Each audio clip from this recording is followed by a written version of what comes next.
그들을 생각만 해도 이렇게 좀거리 주 얼굴 배울 때에야 얼마나 좋으랴.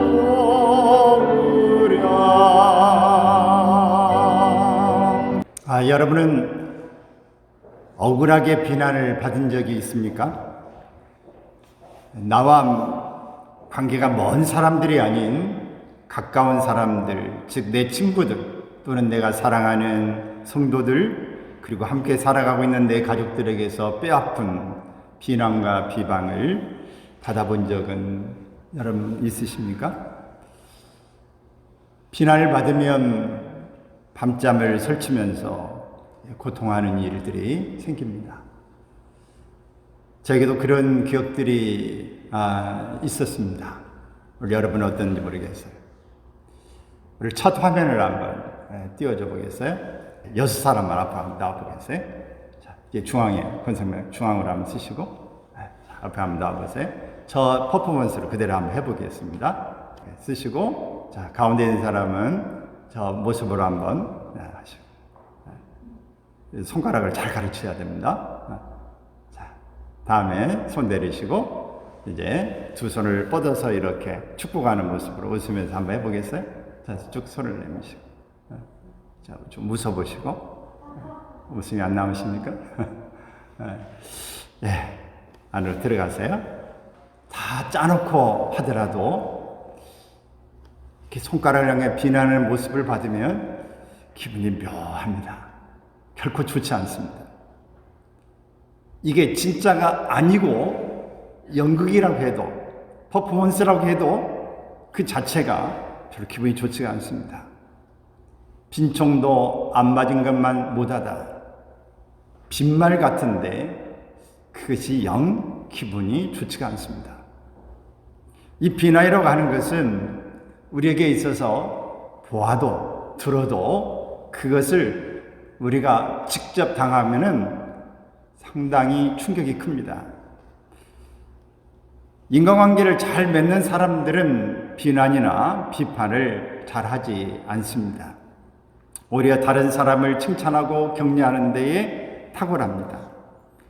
칭찬은 주로 다른 사람의 장점에 초점을 맞추지만 비판은 다른 사람의 단점과 어두운 면에 초점을 맞춥니다. 비난에 능한 사람, 습관적으로 비난하는 사람을 우리는 조심해야 됩니다. 비난하는 사람은 상대방을 낙심시키고 치명적인 상처를 줍니다. 다른 사람의 약점, 흠집에 초점을 맞추고 있기 때문에 무섭습니다. 그 사람과 함께 있으면 우리가 늘 긴장하게 되어집니다. 우리가 다른 사람을 비난하지 말아야 될 이유, 왜 그럴까요? 그 몇 가지를 좀 살펴보면, 먼저는 이 비난을 우리가 심으면 비난을 거두기 때문에 그렇습니다. 마태복음 7장 12절 10절에 있는 말씀을 보면은 나옵니다. 너희가 무엇으로 심든지 그대로 거둔다. 너희가 비판하면 비판을 받게 될 것이라고 이야기합니다. 인생은 공평하지 않지만 정직합니다. 심는 대로 거두게 됩니다. 비난을 심으면 비난을 거두게 되어지는 것입니다. 우리가 비난하지 말아야 될 이유, 자신의 열등의식과 교만을 드러내기 때문에 그렇습니다. 우리가 다른 사람을 그만큼 많이 비난한다고 하는 것은 그 사람이 건강하지 못하기 때문에 그런 거예요. 그 속에서 열등감에서 비난을 쏟아내는, 또 자신이 이 사람보다 훨씬 더 우월하다고 하는 그런 생각을 가지고 교만한 마음에서 나오는 겁니다. 비난하는 사람은 이런 속을 이런 내용들이 들어있구나 라고 여러분들이 판단하시고, 혹 비난을 받아도 그 사람에 대해서 먼저 저 사람이 상처가 많구나, 열등의식이 있고 교만한 마음이 좀 있구나 라고 생각하는 그런 모습이 있기를 바랍니다. 비난하는 사람은 남을 비난함으로 자신을 우월감에 빠뜨리고 또 자신이 다른 사람보다 훌륭하다고 착각하고 있는 것입니다. 그러나 사실은 비난하는 사람의 내면에는 이런 열등의식이 가득 채워져 있는 것입니다. 또 다른 사람의 모든 형편을 다 알 수 없기 때문에 비난하지 말아야 됩니다. 왜 저 사람이 저렇게 지금 행동하고 있는가 하는 걸 우리는 다 알지 못해요. 그렇기 때문에 그 사람을 비난하면 안 됩니다. 여러분, 우리가 다른 사람을 이렇게 우리의 생각에 주관적으로 판단하는데 그 사람 속에서 그럴 수밖에 없는 처조 형편이 있을 수 있습니다. 그렇기 때문에 다 그 사람을 모르기 때문에 우리가 이렇게 비난해서는 안 됩니다. 또 비난하면 사단이 틈탈 수 있기 때문에 그렇습니다. 비난을 하면 반드시 그 속에 이 사단이 틈타고 또 비난하는 삶 속에도 들어갈 수 있고 비난받은 삶 속에서도 사단이 틈을 탈 기회를 주게 됩니다. 그러면 이거 굉장히 어려워요. 부모가 자식을 비난하고 이렇게 상당히 무시하고 이랬는데 일생 동안의 자녀의 마음속에 그 상처가 비난의 화살이 박혀져서 힘들면서 살아가는 삶을 봅니다. 부모도 그 자식에게 그렇게 빗줄을 꽂은 것이 괴로워서 내가 그랬어. 나중에 알고 난 다음에 힘들어하는 그런 경우들을 갖게 되어집니다. 여러분, 우리가 이 비난은 하지 말아야 합니다. 비난 자체가 이렇게 우리가 할 수 있는 일이 아니라 또 이해하고 그것을 우리가 한 번쯤 더 깊이 생각해 봐야 할 일입니다. 사단이 하는 일은 남을 비난하고 비판하고 고발하는 것입니다. 이 본문의 말씀은 이스라엘 백성이 출애굽하여 시내산에서 바란 광야로 가는 도중에 하세롤에서 일어난 사건입니다. 모세가 자기의 결혼 문제로 인해서 미리암과 아론에게서 비방을 받고 있는 모습을 보게 되어집니다. 그동안 모세는 백성들에게 많은 비난과 질투와 원망을 받아왔습니다. 그러나 참고 인내하며 왔는데 이해하고 도와줘야 할 사람들에게서 비난을 받았을 때 아픔과 충격이 너무 컸습니다. 여러분, 이 모세에게는 그의 형인 아론이 있었고 그의 누나 미리암이 있었습니다. 미리암 누굽니까? 미리암 우리가 잘 아는 대로 그 어릴 때에 사내아이를 낳으면 다 죽여라. 이래서 그의 이 네이지파의 이 부모가 그 자식을 죽일 수가 없어서 키우다 도저히 못해서 갈대 상자를 만들어서 모세를 띄워보내고 그 뒤를 미리암이 따라가서 공주에게 이 유물을 제가 구해드릴까요? 이랬던 사람이 미리암입니다. 얼마나 동생을 사랑하는 마음이 많았겠습니까? 어쩌면 이 사랑하기 때문에 이 모세의 아내가 세상을 떠나고 난 뒤에 이 모세가 구스 여인, 얼굴이 좀 젊은 여인입니다. 그러니까 일반 지금 사람의 모습은 아니죠. 그러니 누나 입장에서 얼마든지 그렇게 생각하고 안타까워서 또 그럼 왜 그렇게 결혼을 이렇게 하느냐 비난받고 되고 다른 사람도 많은데 왜 그래? 얼마든지 할 수 있는 이야기입니다. 형도 그렇게 할 수 있습니다. 이 형은 제사장이고 모세는 지도자로서 가겠습니까? 얼마든지 이 형제 간에 또 누나 입장에서 이런 말을 할 수 있습니다. 그러나 이것은 이미 결정된 일이고 이미 좋은 일이고 이미 벌어진 일입니다. 그런데 이것을 비난하는 일은 모세에게 굉장히 힘든 일입니다. 여러분, 우리의 가정에서 얼마든지 일어날 수 있는 일 아닙니까? 부모가 자식을 위해서 하는 것이고 형이 또 동생을 위해서 하는 것이고 누나가 동생을 위해서 하는 그런 일들, 또 언니가 동생을 위해서 이렇게 우리가 얼마든지 하고 조언한다고 말하는 일이 비난의 화살로 가는 경우가 많습니다. 아내와 남편 사이에도 이런 일들이 부지기수로 일어나는 그런 관계입니다. 이것 때문에 힘들어하고 가까운 사람인데 너는 이해할 줄 알았는데 너만은 안 그럴 줄 알았는데 다른 사람은 다 몰라도 어떻게 그럴 수 있어? 그것 때문에 더 서럽고 힘들고 고통스러우고 마음 아파하는 일들이 많이 생기는 것입니다. 이렇게 모세가 충격을 받았음에도 불구하고 모세는 받은 그 비난과 비난의 그 아픔을 어떻게 이겼는가? 우리가 이 비난을 받을 때에 받은 것으로 끝나는 게 아니라 비난을 받으면 그 비난을 이겨내는 게 중요합니다. 모세는 이 비난을 받을 때 자기 방어를 하지 않았습니다. 자기를 방어하는 일을 형제들에게서 포기합니다. 모세의 첫 번째 아내는 시보라였죠. 본문의 내용을 보면 그는 죽었던 것 같은데 재혼 문제의 사건입니다. 본문 1절에 보게 되면은 같이 읽습니다. 모세가 구스 여자를 취하였더니 그 구스 여자를 취하였으므로 미리암과 아론이 모세를 비방하니라. 모세가 이방인 여자를 아내로 맞이하였음을 비난합니다. 2절에도 보면 같이 읽습니다. 2절에 있습니다. 모세를 질투함으로 비난했다. 미리암은 여선지자였습니다.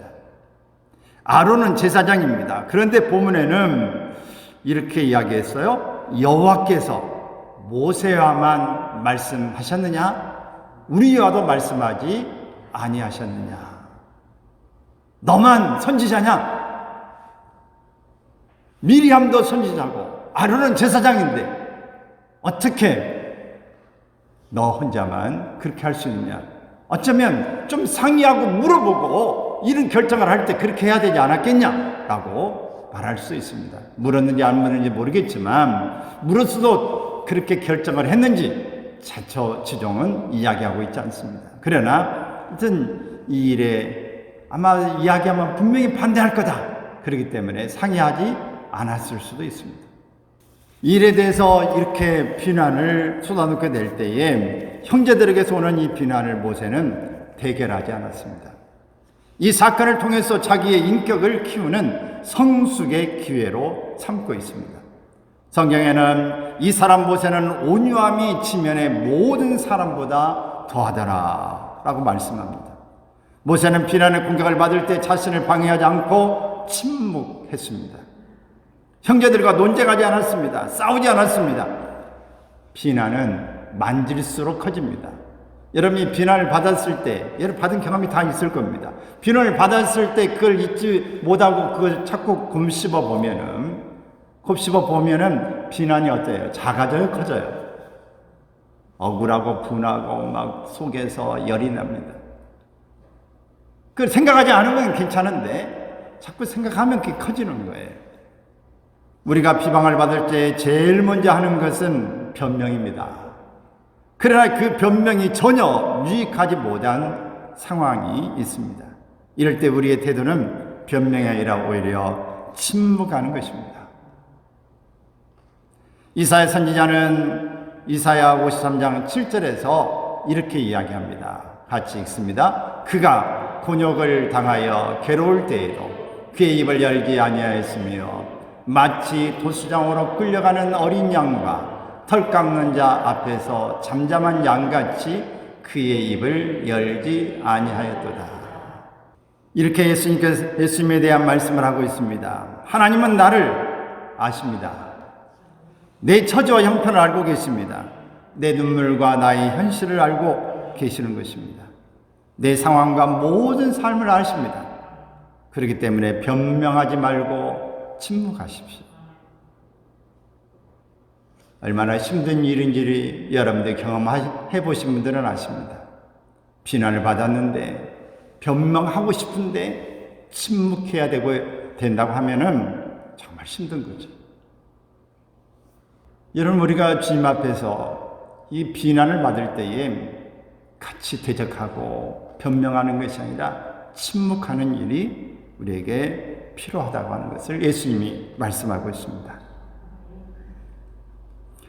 여러분은 비난받을 때 변명으로 자기를 방어하고 있지는 않으십니까?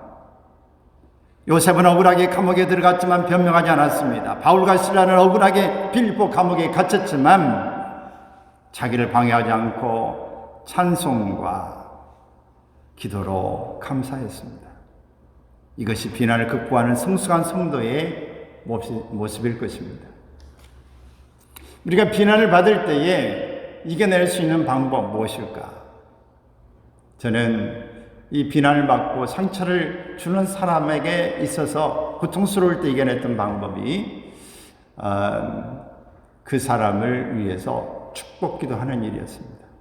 이게 힘든 그 과정이지만 이게 안 되겠다. 아무리 잊어버리려고 해도 자꾸 생각이 나고 기분이 나쁘고 사람을 보면 자꾸 나를 그렇게 할 수 있어 라고 하는 마음들이 들어서 특히 마음으로 내색을 안 하려고 하는 그 자체가 마음에서 자꾸 죄를 지는 것 같고 많이 힘들어졌어요. 어떻게 해야 되나. 그러다가 그 사람을 축복했습니다. 억지 잘 안 되는 거죠. 근데 축복하다 보니까 한 번, 두 번 계속 기도할 때 축복하다 보니까 마음이 어느 순간에 사라져 버렸어요. 그럴 수도 있겠구나. 이해가 되지만 사라져 버렸어요. 그래서 제가 터득한 게 오늘 성경에서는 이미 그걸 말씀하고 있어요. 원수를 너희 축복하라. 용서하라, 축복하라는 말을 우리에게 말씀하고 있는데 축복 기도가 아주 중요하구나. 축복하다 보니까 그 마음이 사라지는 거예요. 미워하는 마음, 저주하는 마음, 비난하는 그런 마음들 속에서 그게 사라지는 것입니다. 모세는 이 비난을 받을 때에 복수보다도 사랑을 선택했습니다. 아무리 훌륭한 사람에게도 비난한 사람은 있습니다. 예수님도 비난을 받았습니다. 사람들이 예수님을 가리켜 죄인과 세리의 친구라고 비난했습니다. 먹기를 탐하며 포도주를 좋아한다고 비난했습니다. 귀신 들렸다고 비난하는 사람도 있습니다. 인생을 살아가면서 피할 수 없는 것 중에 하나가 비난입니다. 아무리 잘해도 100% 나를 좋아하는, 찬성하는 사람은 없습니다. 어딘지 그 속에 비난하는 사람이 있어요. 나를 힘들게 하는 사람이 반드시 있습니다. 우리가 어느 직장이든 어디 모임에 가면 10사람 중에 반드시 나와 함께 이야기를 하고 위로받을 사람이 2사람이 있다. 그 속에 이 한 사람은 나를 힘들게 한 사람이 어디나 있다. 나머지 7사람은 나에게 관심이 없다. 근데 그 한 사람 때문에 내가 못 견디고 힘들어하면서 떠나야 될 거냐? 그러지 말고 그 힘들게 한 사람 한 사람이 아니라 2사람하고 이 관계를 이렇게 말도 터놓고 이야기하라. 그리고 7사람에게 있어서는 내가 좀 더 관심을 둬라. 나에게 관심 없는 사람들에게 필요하면 관심을 표현하고 필요하면 그 사람에게 이 친절을 베풀어라. 그러면 7사람과의 좋은 관계가 되어지고 2사람과는 내가 만나서 모든 걸 풀어갈 수 있기 때문에 한 사람의 관계는 능히 극복해 나갈 수 있다. 여러분, 우리에게 비난의 모습이 없을 수는 없습니다. 어디나 항상 있을 수 있어요. 한 사람 때문에 포기하지 말고 나를 지지하고 나와 함께하고 있는 사람 2사람이 있다. 7사람의 이 관계 가운데 내가 필요하면 도와주고 하면 그 사람은 내게 적이 되지 않고 내게 우호적인 사람으로 함께할 수 있습니다. 인생을 살아가면서 피할 수 없는 일은 우리가 맞닥뜨려야 됩니다. 모세를 비난하는 미리암과 아론을 하나님이 회막으로 나오라고 말씀합니다. 그리고 말씀하시기를 민수기 12장 6절 8절 읽습니다. 선지자들에게 환상으로 꿈으로 하나님을 알리고 말한다. 하지만 모세는 내가 직접 대면하여 말하고 여호와의 형상을 보거늘 너희가 어찌 모세를 비방하기를 두려워하지 아니하느냐. 지금까지 많은 선지자들은 너희도 선지자가 말하지만은 꿈으로 보이고 환상으로 보이고 이렇게 말하지만 모세만큼은 내가 직접 대면하여 말하는 자다. 근데 어찌하여 너희가 이 모세에 대해서 비방하는 것을 두려워하지 않느냐. 여러 하나님과 가까운 사람, 하나님을 너무너무 사랑하는 사람, 하나님의 사랑을 받고 있는 사람을 특별히 여러분 비난하는 것을 두려워하십시오. 오늘 하나님께서 직접 말씀하시는 거예요. 왜 그럴까요? 물론 이 모세의 온유함이 땅에서 어떤 사람보다 더 승하다, 더한 사람이라고 하는 것을 말씀하고 있지만, 모세가 지도자가 온 백성들의 앞에 선 사람이 위축되고 힘을 잃어버리면, 기가 죽으면 전체 무리를 끌고 갈 수가 없는 거예요.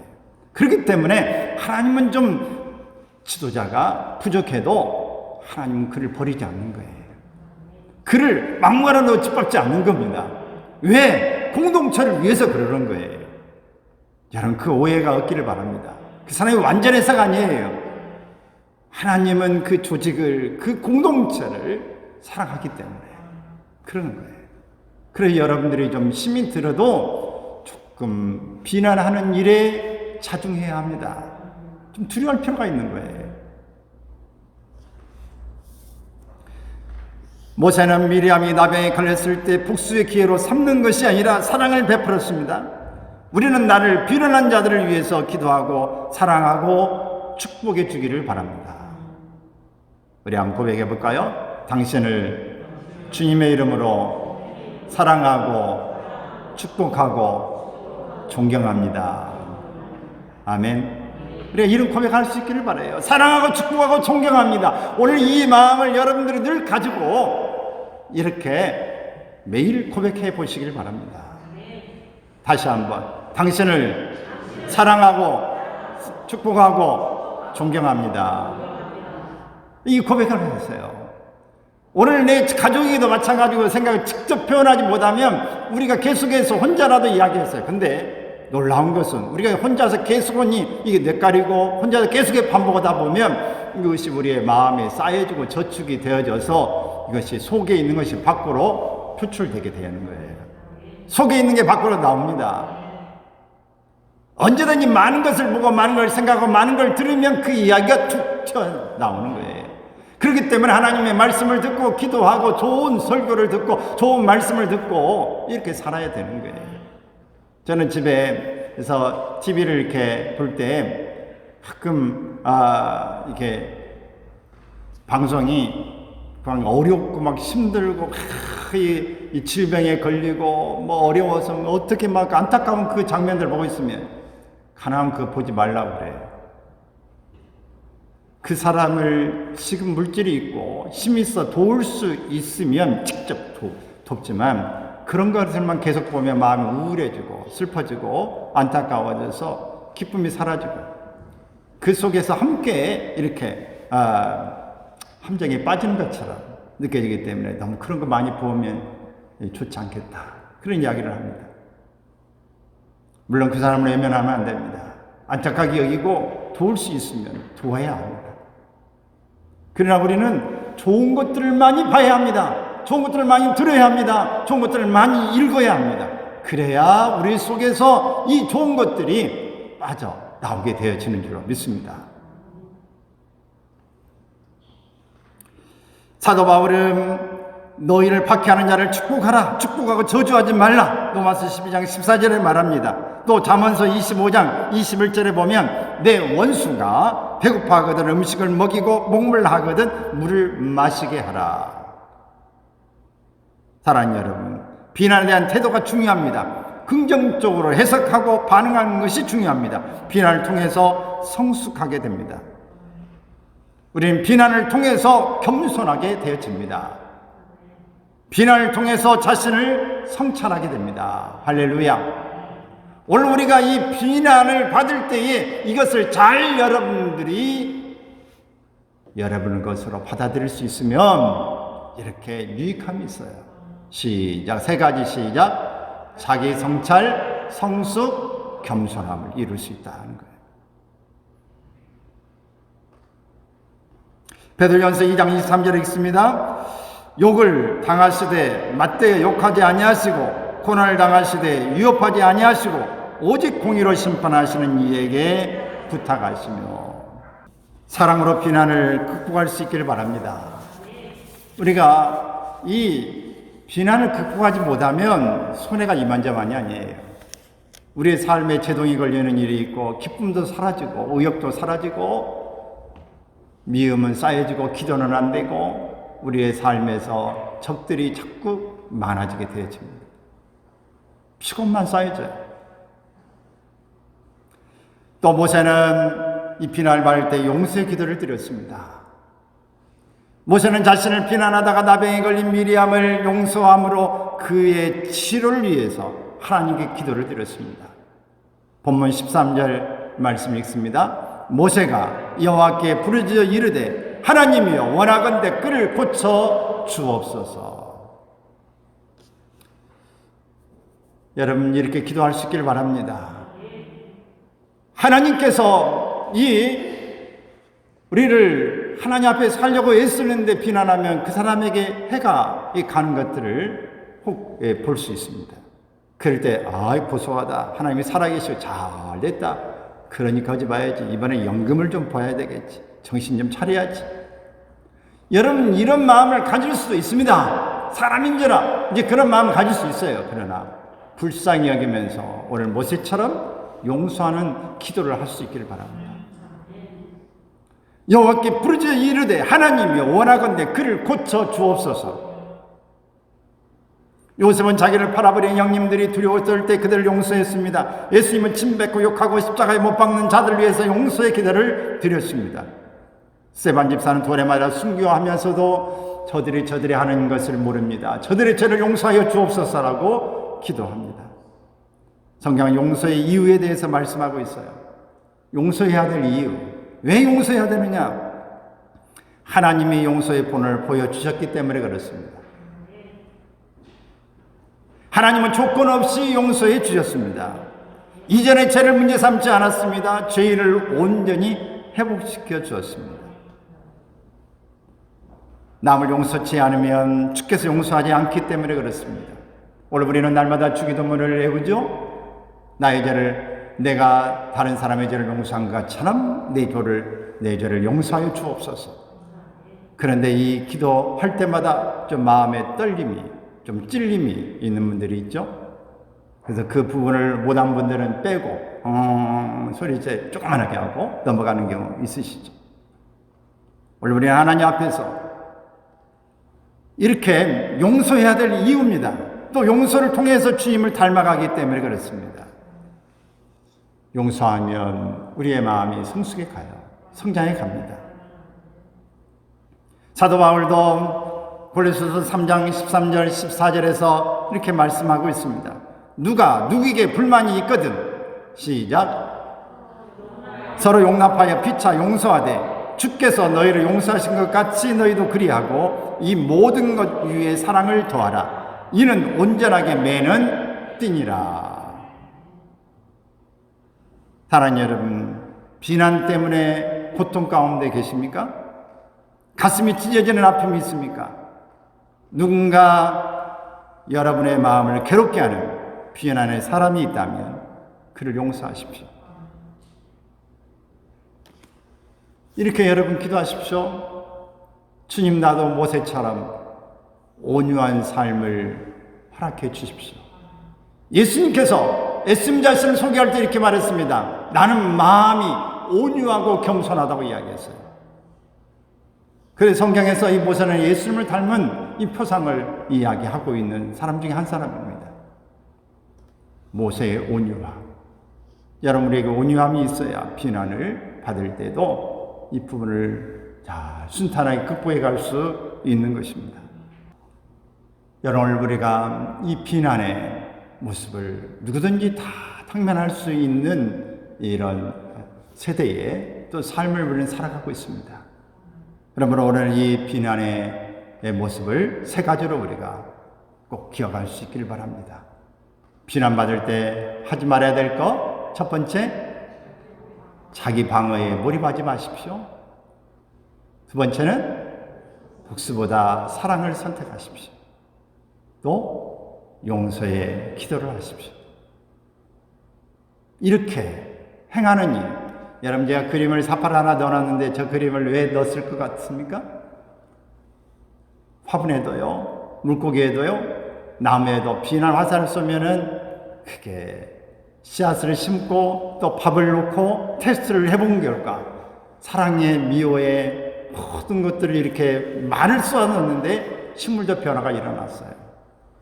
그러나 저렇게 비난해도 식물은 죽지 않고 성장합니다. 잘 성장하지 못할 뿐입니다. 여러분, 비난을 받을 때에 살기는 살아요. 그러나 멋지게 살기를 위해서는 비난을 극복하십시오. 우리 말도 조심하시고 받을 때 이렇게 사시기를 주의 이름 축원합니다. 하나님 앞에 이 시간 기도하십시오. 하나님, 제 마음속에 비난의 그 화살이 꽂힌 것들이 내게 영향을 지금도 미치고 있는 것이 있습니까? 그 비난 때문에 아직도 힘든 부분이 내 삶 속에서 나타나고 있는 부분이 있습니까? 비난이 두려워서 나는 내 행동을 제대로 하지 못하고 믿음으로 살지 못하고 내 자신을 표현하고 있지 못하는 일이 있습니까? 비난받은 그 기억 때문에 그 속에서 묶임을 받아서 내가 스스로의 날개를 펴지 못하고 사는 삶이 있습니까? 오늘 비난을 두려워하지 말게 하옵소서. 비난 받을 수 있습니다. 예수님도 비난을 받았습니다. 모세도 받았습니다. 형제에게도 받고 가족에게도 받았습니다. 비난 받는 걸 두려워하지 말고 극복하는 지혜를 얻기 위해서, 온유함을 얻기 위해서 하나님, 내가 살기를 원합니다. 오늘 여러분 고백하십시오. 오늘 하나님, 내게도 비난받은 기억이 있습니다. 그렇게 살아왔습니다. 그래서 두렵습니다. 그러나 이 모든 것들을 이제 내려놓기를 바랍니다. 자유하기를 원합니다. 모든 가침 철장을 다 무너뜨려 버리기를 원합니다. 장벽은 무너지라고 외치고 싶습니다. 우리 하나님, 내가 이제 비난받을 때에 이 모든 것들을 그 상대방을 이해하고 또 하나님이 내게 주시는 혹시 메시지가 아닌가를 생각해 가게 하여 주시고, 이 비난 때문에 두려워하지 못하고 찬물을 이루지 못하게 하시고, 오늘도 오히려 축복하며 기도하기를 원하며 용서하며 살기를 원하고 우리 하나님 앞에 다가갈 수 있기를 원합니다. 다 같이 우리 하나님 앞에 기도하겠습니다. 이 시간에 주님의 이름으로 선포합니다. 내가 예수 그리스도의 이름으로 명하노니 우리 속에서 비난의 화살의 눈초리, 모든 형상들, 귀에 들렸던 음성들, 우리 그때 가졌던 느낌, 공포들, 시간 주 예수 그리스도의 이름으로 명하니 떠나갈지어다. 떠나갈지어다. 울타리를 치고 사자처럼 오늘 뱀처럼 날린거리며 우리 무섭게 우리를 노려보는 모든 것들은, 오늘 시아들은, 모든 이 형상들은 예수께서 내게 명하신 예수님의 이름으로 다 사라질지어다. 다 사라질지어다. 주의 빛으로 임하시고, 주님, 내가 그들을 사랑합니다. 그들을 용서합니다. 그들을 축복합니다. 주님, 이제는 내게 온유함을 주시고 내게 그들을 향한 간절한 하나님의 치유와 축복을 구하는 자가 되게 하여 주시옵소서. 주님, 내게 자유와 기쁨과 평안을 주시니 감사합니다. 예수님의 이름으로 기도합니다.